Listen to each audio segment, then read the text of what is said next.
अजीम engineer जिसने मस्जिदुल हराम और मस्जिद नबवी को डिजाइन किया, लेकिन कोई मुआवजा ना लिया। लेकिन फिर अल्लाह ताला ने कैसे मदद की। वो एक मिस्री इंजीनियर और आर्किटेक्ट था जिसने जाहिरी दुनियावी बोदुबाश से दूर और नामालूम रहने को तरजीह दी। डॉक्टर मोहम्मद कमाल इस्माइल 1908 था 2008। वो मिस्र की तारीख का सबसे कम उम्र शख्स था जिसने हाई स्कूल सर्टिफिकेट हासिल किया। फिर रॉयल स्कूल ऑफ इंजीनियरिंग का सबसे कम उम्र तालिब इल्म जिसने वहां से ग्रेजुएट डिग्री ली। फिर सबसे कम उम्र जिसको यूरोप से इस्लामिक आर्किटेक्चर में डॉक्टरेट की 3 डिग्रियां लेने के लिए भेजा गया।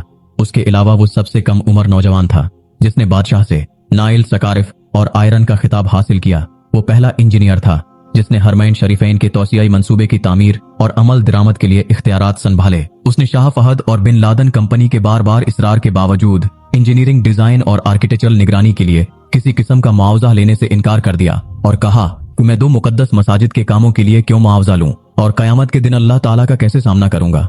उसने 34 साल की उम्र में शादी की और उसकी बीवी ने बेटा जन्म दिया और जचगी के बाद फौत हो गई। उसके बाद वो मरते दम तक इबादत इलाही में मसरूफ रहा। उसकी उम्र 100 साल से ज्यादा थी और दुनिया और मीडिया की चकाचौंध से हटकर गुमनाम रहकर हरमैन शरीफैन की खिदमत की। इस अजीम आदमी की हरमैन शरीफैन में नस्ब किए गए सफेद पत्थर के हसूल की भी बड़ी दिलचस्प कहानी है। ये वो पत्थर है जो हर में मक्का में मताफ छत और बाहर सेहन में लगा है। उसकी खसूसियत ये है कि गर्मी को जज़ब करके फर्श की सतह को ठंडा रखता है।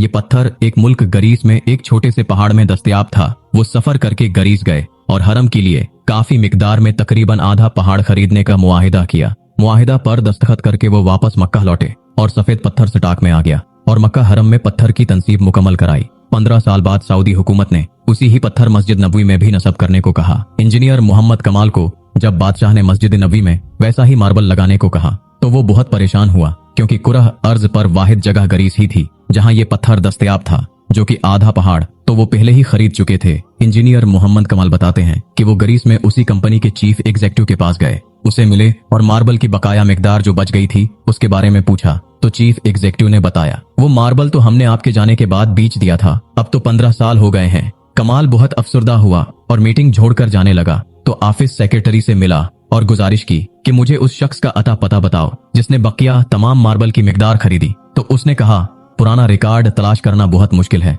लेकिन आप मुझे अपना फोन नंबर दे जाएं, मैं तलाश करने की कोशिश करती हूँ। उसने अपना नंबर और होटल का पता दिया और अगले दिन आने का वादा करके चले गए। दफ्तर छोड़ने से पहले कमाल ने सोचा कि मुझे क्या जरूरत है कि किसने खरीदा, अल्लाह खुद ही कोई बंदोबस्त कर देगा। अगले दिन एयरपोर्ट जाने से चंद घंटे कबल उसे फोन कॉल आई कि मुझे मार्बल के खरीदार का एड्रेस मिल गया है। अब मैं बहुत आहिस्ता रफ्तार से दफ्तर गया कि अब क्या करूंगा खरीदार के एड्रेस को, क्योंकि इतना लंबा अरसा गुजर गया है। कमाल दफ्तर पहुंचा तो सेक्रेटरी ने कंपनी का पता दिया जिसने मार्बल खरीदा था। जब कमाल ने पता देखा तो कुछ देर के लिए उसका दिल धड़कना भूल गया, फिर जोर का सांस लिया, क्योंकि वो कंपनी जिसने मार्बल खरीदा था ये सऊदी थी। कमाल ने सऊदिया की फ्लाइट पकड़ी और उसी दिन वो सऊदी अरब पहुंचा और सीधा उस कंपनी के दफ्तर पहुंचा और डायरेक्टर एडमिन को मिला और पूछा कि आपने इस मार्बल का क्या किया जो गरीस से खरीदा था। तो उसने कहा, मुझे याद नहीं। फिर उसने स्टॉक रूम से राबिता किया और उनसे पूछा कि वो सफेद मार्बल जो गरीस से मंगवाया था इधर है। तो उन्होंने कहा वो सारी मिकदार मौजूद है और उसको कभी इस्तेमाल नहीं किया गया। तो कमाल एक बच्चे की तरह रोने लगा और कंपनी के मालिक को पूरी कहानी सुनाई। उसने कंपनी के मालिक को ब्लैंक चेक दिया और कहा, इसमें जितनी रकम भरनी है भर